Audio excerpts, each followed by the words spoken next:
Before he became the face of hard-edged justice, before Death Wish made him a household name, and once upon a time in the West cemented his place in cinema history, Charles Bronson was simply a man who noticed things. A man shaped by coal mines and war and silence. Not the comfortable Hollywood kind, but the real, hard-earned kind that leaves marks. And what he noticed, perhaps more acutely than anything else, was beauty.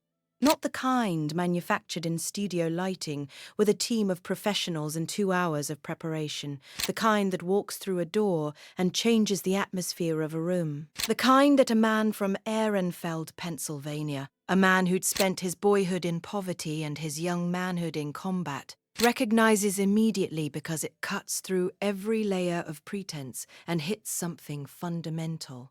In rare interviews scattered across 4 decades of a remarkable career, Bronson revealed the women who stopped him cold, the faces that lived in his memory long after the sets were struck and the films had faded from theaters. What he found beautiful was never simple. It was never just a matter of symmetry or youth or the conventional measurements Hollywood used to sort women into categories. Bronson had no patience for categories.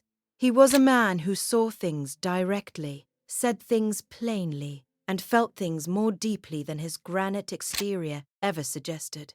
Today, we reveal Bronson's personal list: 7 women, 7 different kinds of beauty, and the reasons each one earned a permanent place in the most selective memory in Hollywood. 7. Lana Turner. Bronson was characteristically blunt when the subject came up. Lana Turner was what Hollywood dreamed about when it invented itself, he said in a 1973 interview conducted on the set of a film he was already bored with. Not the reality of this business, which is mostly waiting around in bad lighting. The dream of it, the version where everything is glamorous and everyone is impossibly beautiful. She was the living version of that dream. Born Julia Jean Turner in Wallace, Idaho in 1921, Lana Turner was discovered. According to the story that Hollywood polished into legend and repeated until it became inseparable from the truth. Sitting at a soda fountain on Sunset Boulevard at the age of 15, cutting class from Hollywood High School, wearing a tight sweater that caught the attention of a talent scout for The Hollywood Reporter. Whether the details are precisely accurate matters less than the fact that this was exactly the kind of origin story Turner's particular beauty seemed to require. She arrived in cinema fully formed, as if she had been assembled specifically for the camera's purposes. Bronson encountered Turner at a studio function in 1956, when he was still climbing the ladder and she was one of the unquestioned fixtures of Hollywood's upper tier. The gap between their respective positions at that moment was considerable. He was a contract player with a collection of small roles and a face that casting directors found interesting without quite knowing what to do with. She was a star in the complete old-fashioned sense of the word, a woman whose name above the title meant something to audiences across the country, whose private life was covered by every fan magazine in existence, whose physical presence generated a response in rooms that more ordinary people could only observe with a kind of awed puzzlement. "I was nobody, and she was Lana Turner," Bronson said simply. "She didn't need to be kind to me, and she was.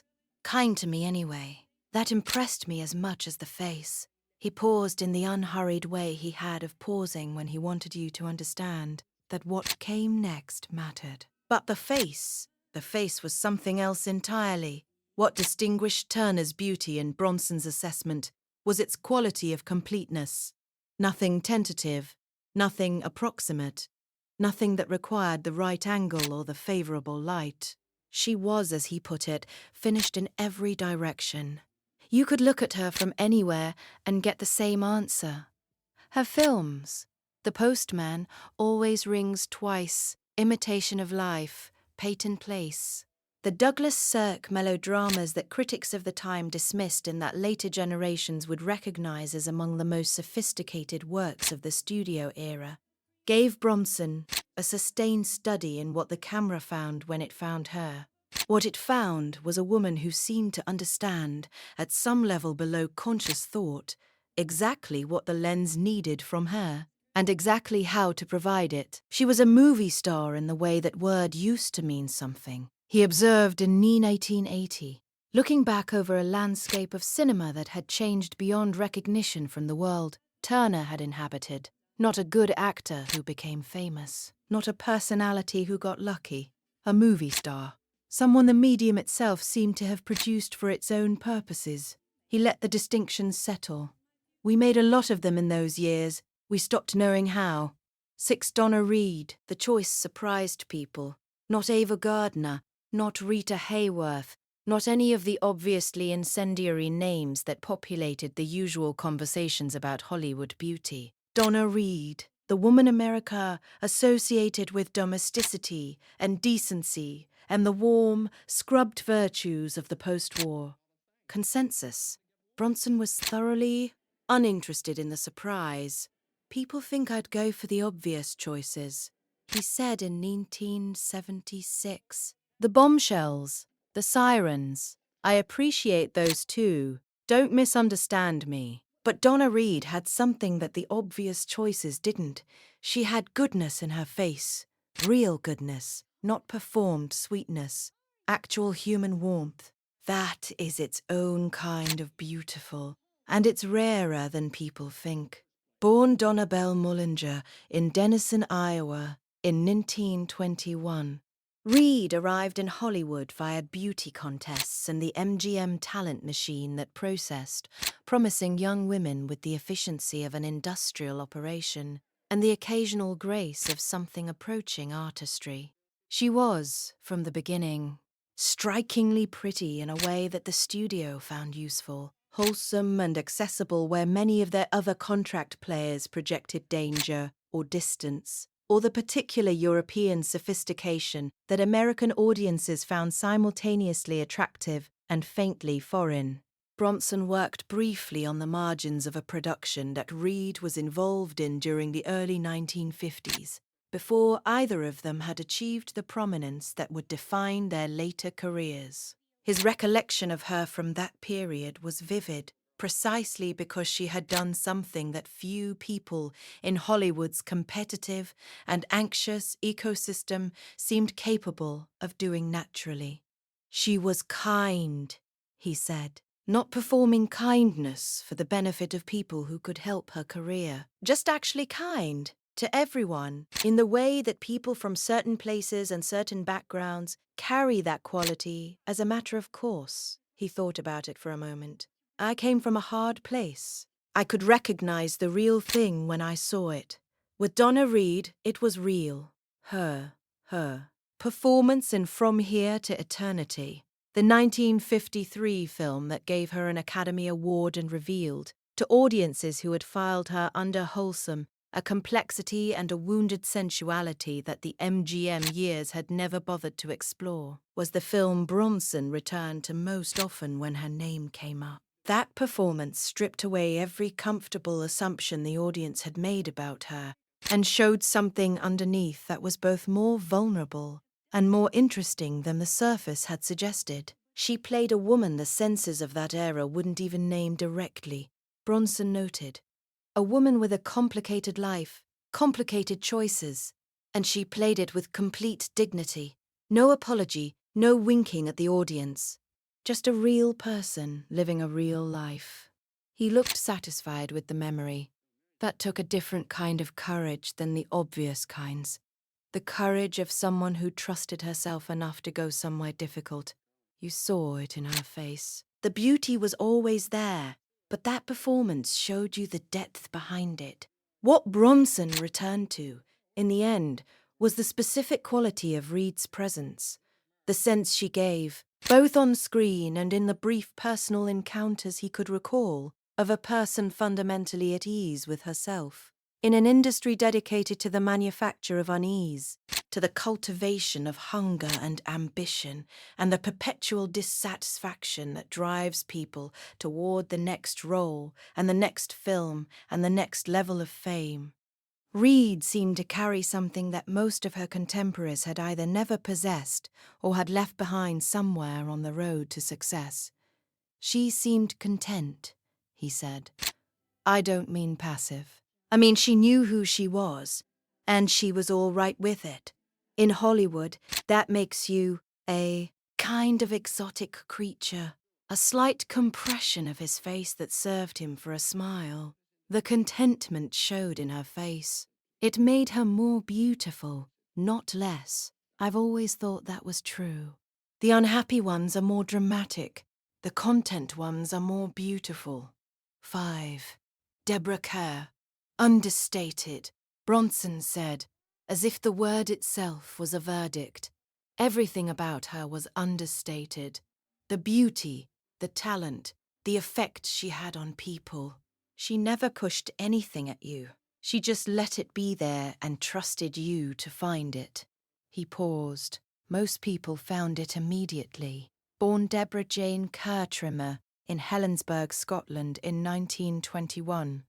Deborah Kerr arrived in Hollywood carrying the particular quality of British refinement that American cinema periodically imported and never quite knew what to do with, too controlled for the broad emotional registers the studio's system preferred, too intelligent for the purely decorative roles it tended to assign to beautiful women, too fundamentally serious to be processed through the machinery that turned promising young actresses into reliable commercial products. What Hollywood eventually understood, not quickly, and not without the occasional miscalculation, was that Kerr's restraint was not a limitation, but a technique, that the control she brought to her performances, the precision with which she managed her emotional temperature on screen, was itself a form of expressiveness more powerful than the obvious alternatives. Bronson, who built his own screen persona on a similar architecture of controlled surface and suggested depth, recognized in Kerr a kindred approach to the fundamental problem of acting. How to be genuinely present without being excessively visible. How to let the camera find what it needs without manufacturing it for the camera's benefit. She trusted the audience, he said in a 1979 interview. She didn't explain things. She didn't underline her emotions with expressions designed to make sure you understood what she was feeling. She just felt things genuinely and trusted you to see it. He nodded slowly, as if confirming something he'd been thinking about for a long time. That's very hard to do. Most actors, most good actors, can't do it. Deborah Kerr could do it in her sleep.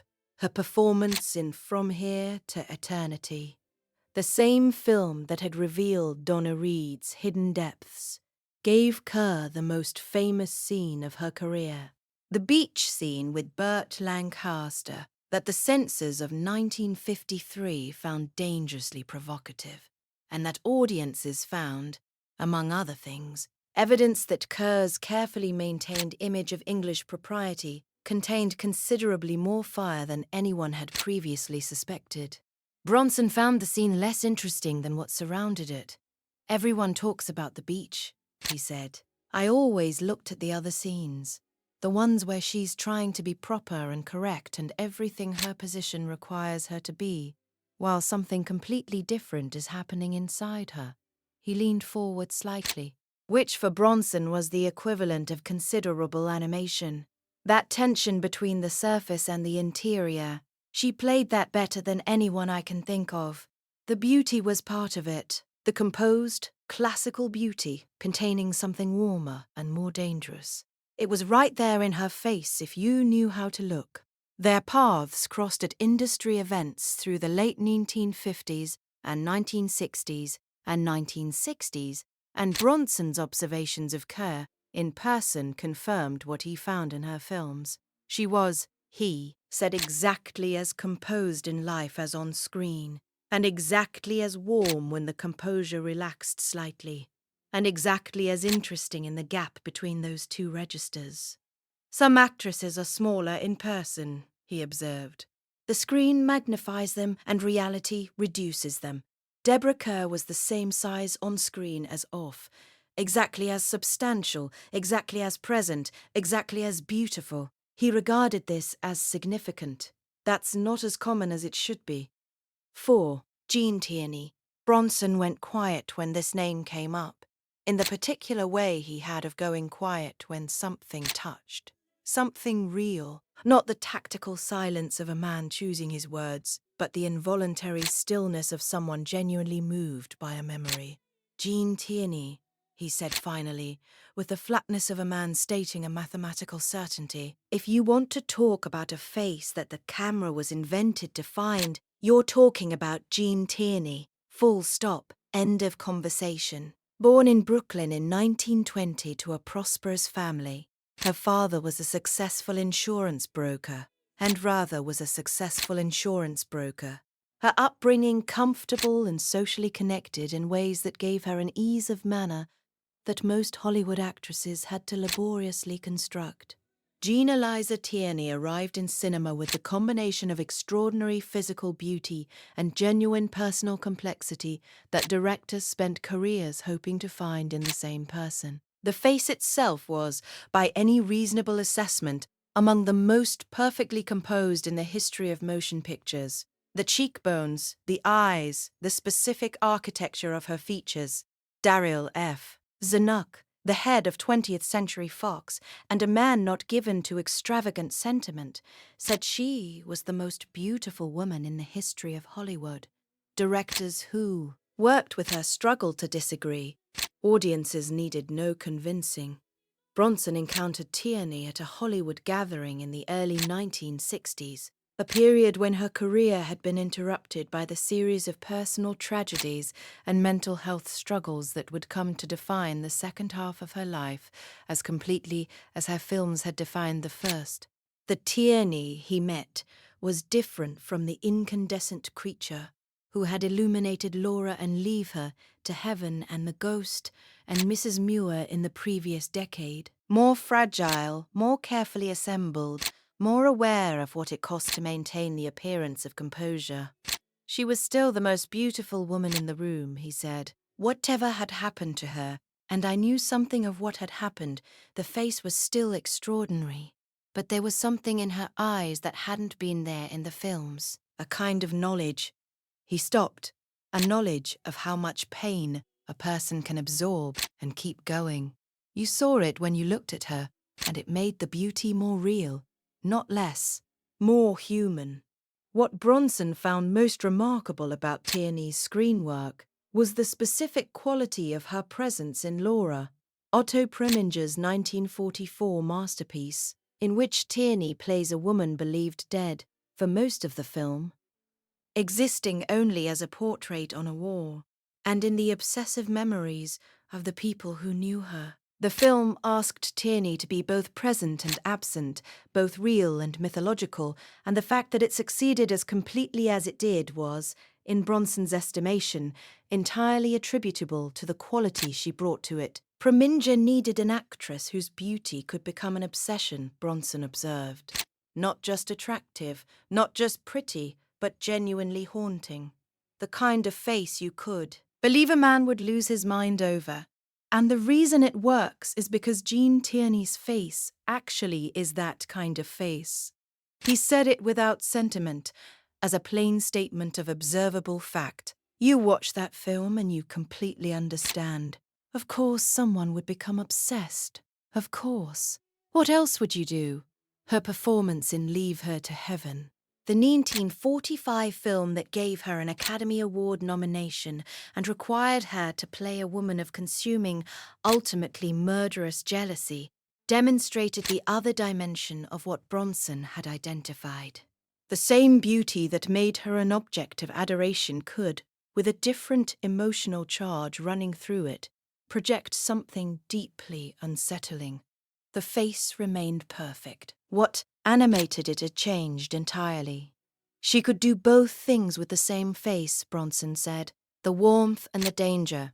Most beautiful women in that era were asked to be one or the other. Tierney was both, sometimes in the same scene, and you believed both completely. He shook his head slowly, the gesture of a man acknowledging something that still impressed him decades later. That's a gift that comes along once in a generation if you're lucky.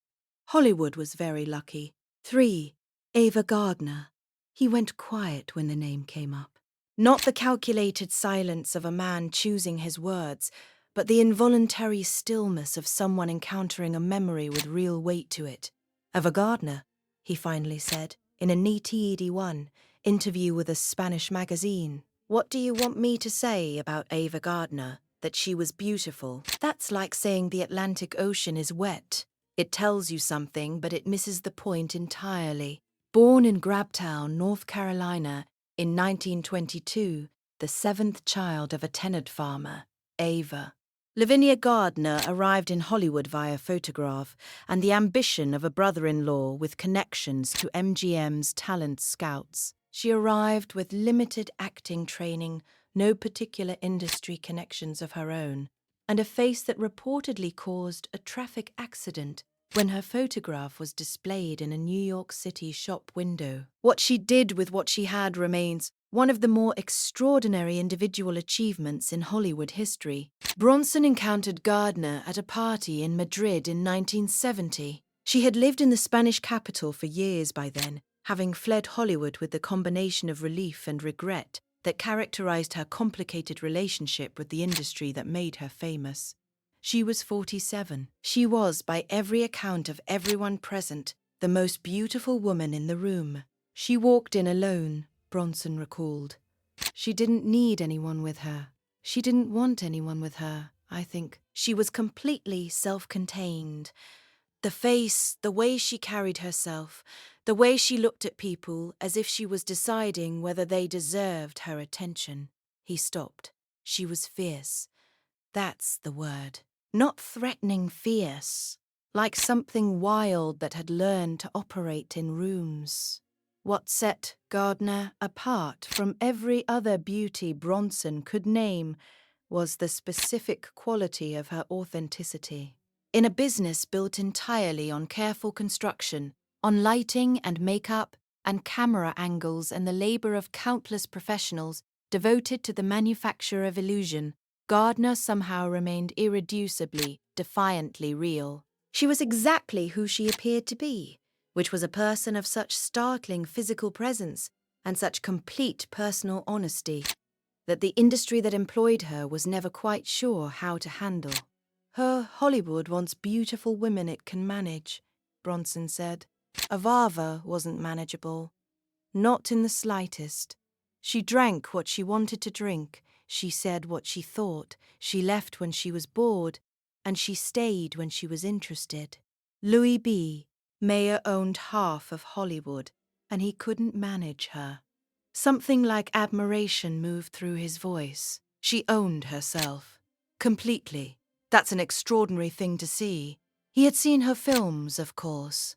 The Killers, Mogumbo, The Barefoot Contessa, the John Ford pictures, the Hemingway adaptations, and what he found in all of them was the same quality he'd found in person, in that Madrid room.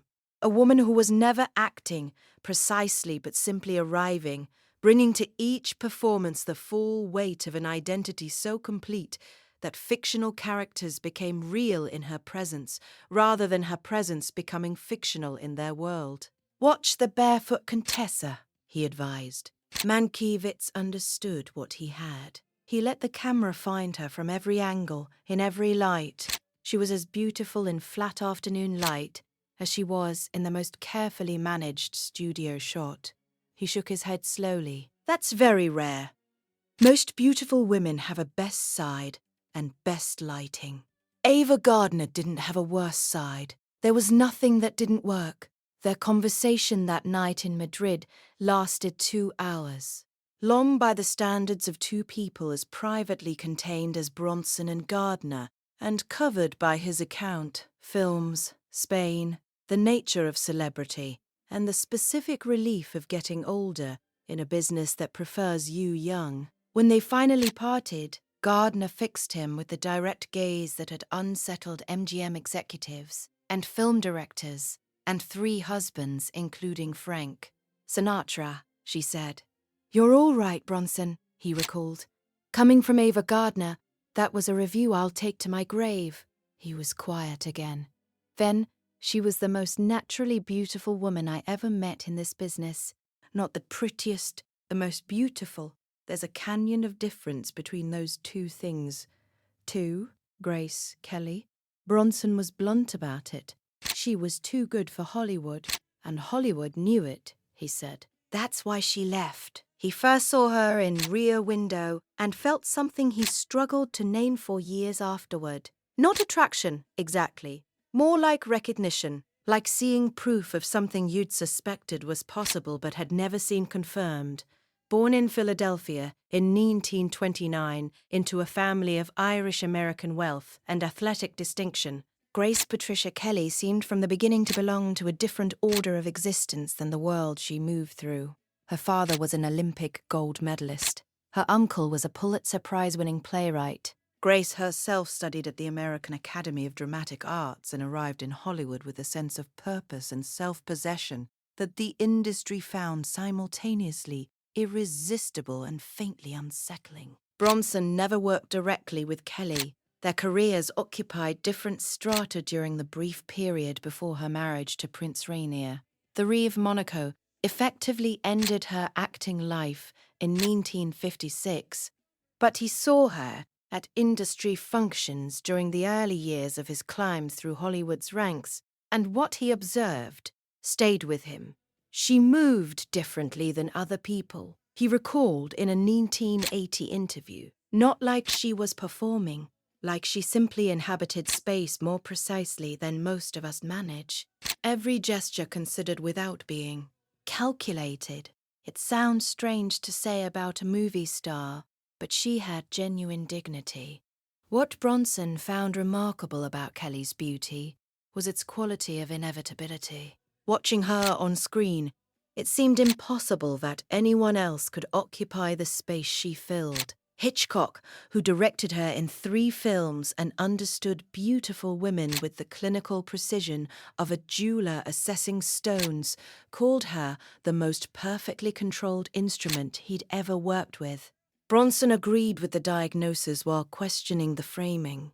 Hitchcock said controlled, Bronson noted. I'd say composed. There's a difference. Controlled suggests effort. What Grace had required no effort at all. She was simply, completely herself, and herself happened to be extraordinary. When Kelly left Hollywood for Monaco, Bronson's reaction was characteristically direct. She found something more interesting than movies, he said. I can't argue with that, but the loss to cinema was real. Years later, when asked which actress he most regretted never working with directly, Kelly's name consistently appeared at the top of his answer. Some faces belong to their moment, he observed in 1988. Grace belonged to all of them.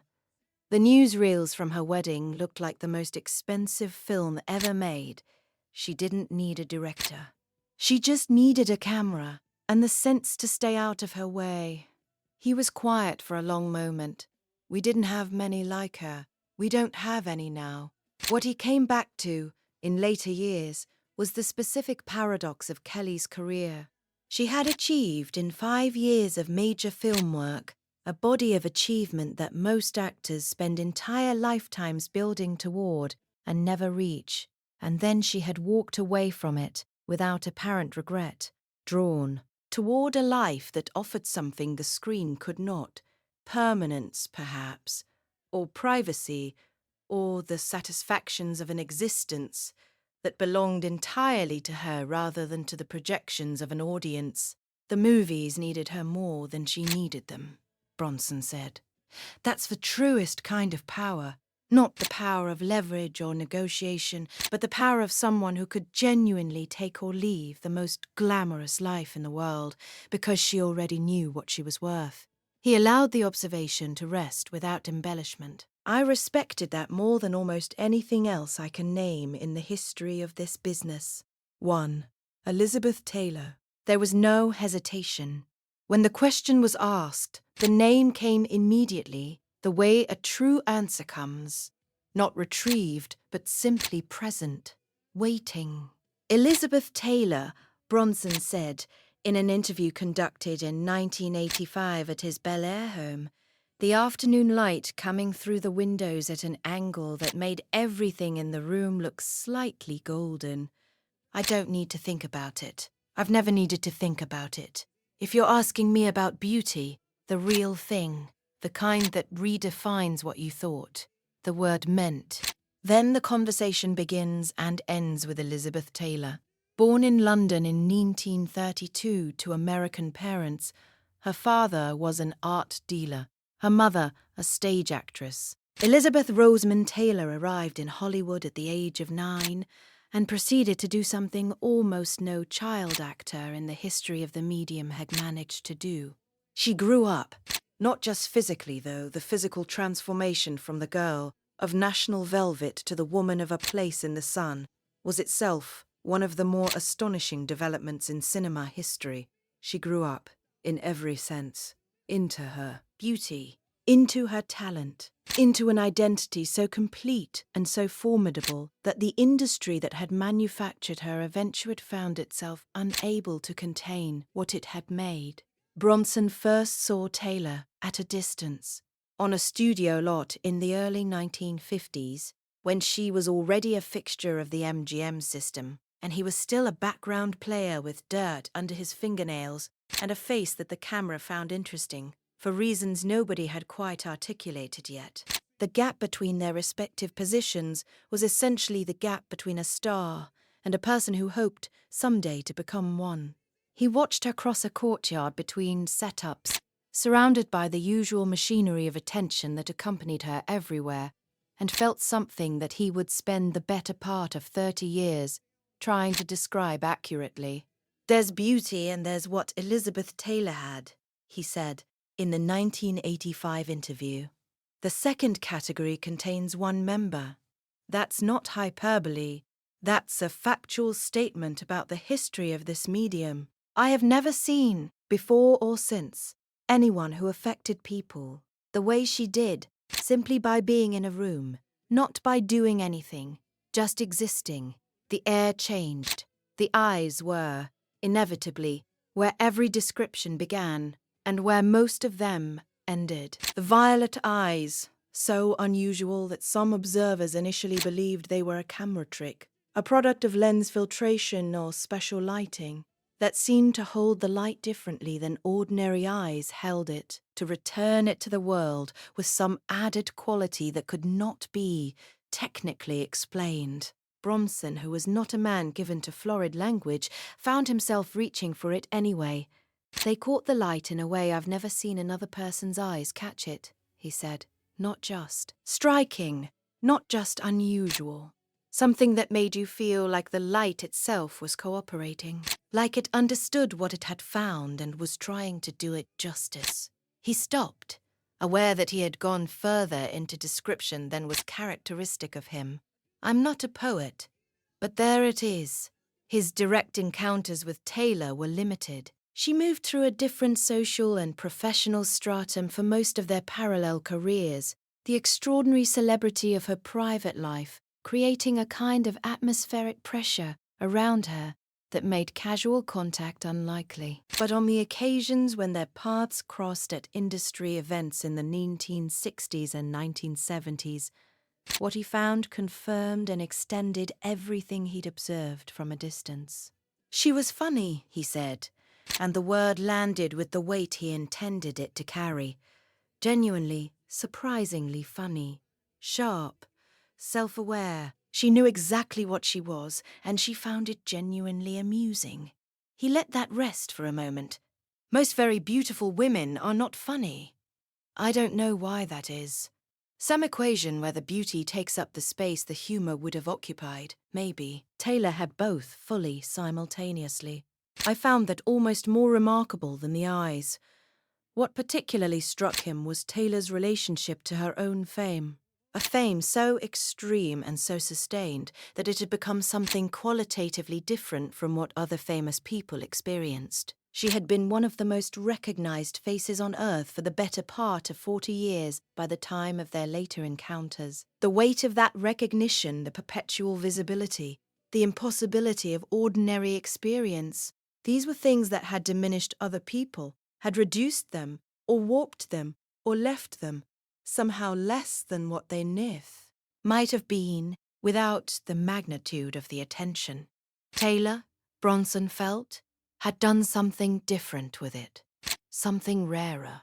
She absorbed it, he said, all of it, the fame, the scandals, the marriages, the criticism, the adoration, all of it went in, and she processed it and came out the other side more herself, not less. He leaned back. Most people, that amount of attention would hollow them out. It would replace whatever was real with the performance of themselves. Taylor never performed herself. She just was herself, at full volume, without apology. Her performances, in a place in the sun, giant, cat on a hot tin roof. Suddenly last summer, Beautyfield 8, Who's Afraid of Virginia Woolf, gave Bronson a career's worth of evidence for a proposition he'd formed that day on the studio lot in the early 1950s, that Taylor's beauty was not separate from her talent, but was, in some fundamental way, the same thing. That the qualities that made her face extraordinary were the same qualities that made her work extraordinary. The emotional transparency, the refusal of half measures, the willingness to go further than comfortable, and then go further still. Watch Who's Afraid of Virginia Woolf, he said, with the quiet authority of a man who had watched it many times. She was 34 years old, at the height of what any reasonable person would call the most beautiful face in the world. And she made herself ugly, not cosmetically, internally. She let you see things in her that weren't beautiful at all. The rage, the pain, the cruelty that people inflict on each other when they're desperate. He was quiet for a moment, and somehow, doing all of that, she was still the most compelling face on the screen, because the beauty was never about the surface. It was always about what was underneath.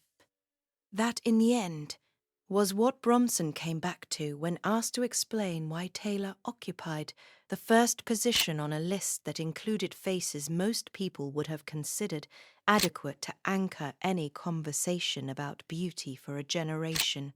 The surface was extraordinary. What it expressed was more extraordinary still. And the combination, the perfect vehicle carrying the maximum possible freight, was something he had encountered once in a professional life spent observing people with unusual attention and never again. "I've been in this business for 50 years, he said, near the end of the 1985 interview. The afternoon light had shifted by then, the golden angle replaced by something cooler and more neutral. I've been in rooms with every kind of beautiful woman you can imagine. I've seen what this industry produces when it's trying and what it produces when it gets lucky, and the difference between those two things."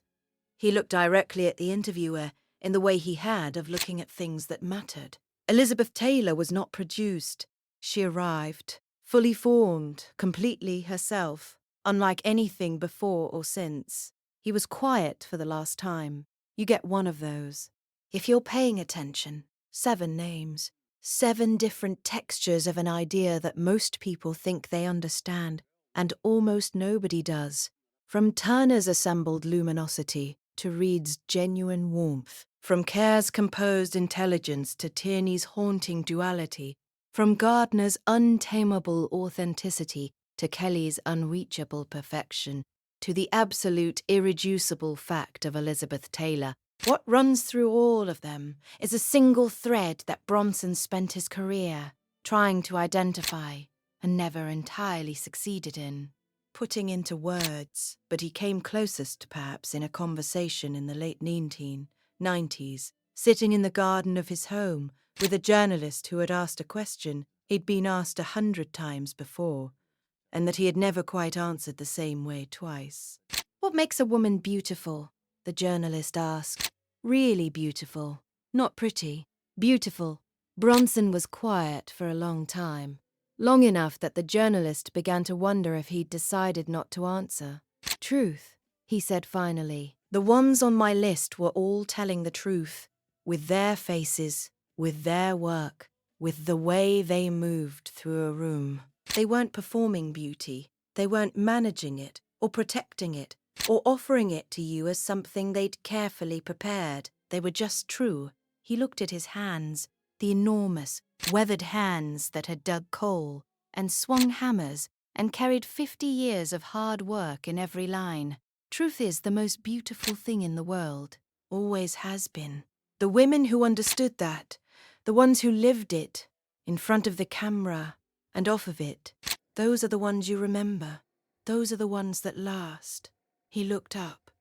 The garden was quiet around him. 50 years of observing human faces, human truth, human beauty, distilled into a single sentence from a man who used words the way he used everything else, sparingly, precisely, and only when he was sure they were right.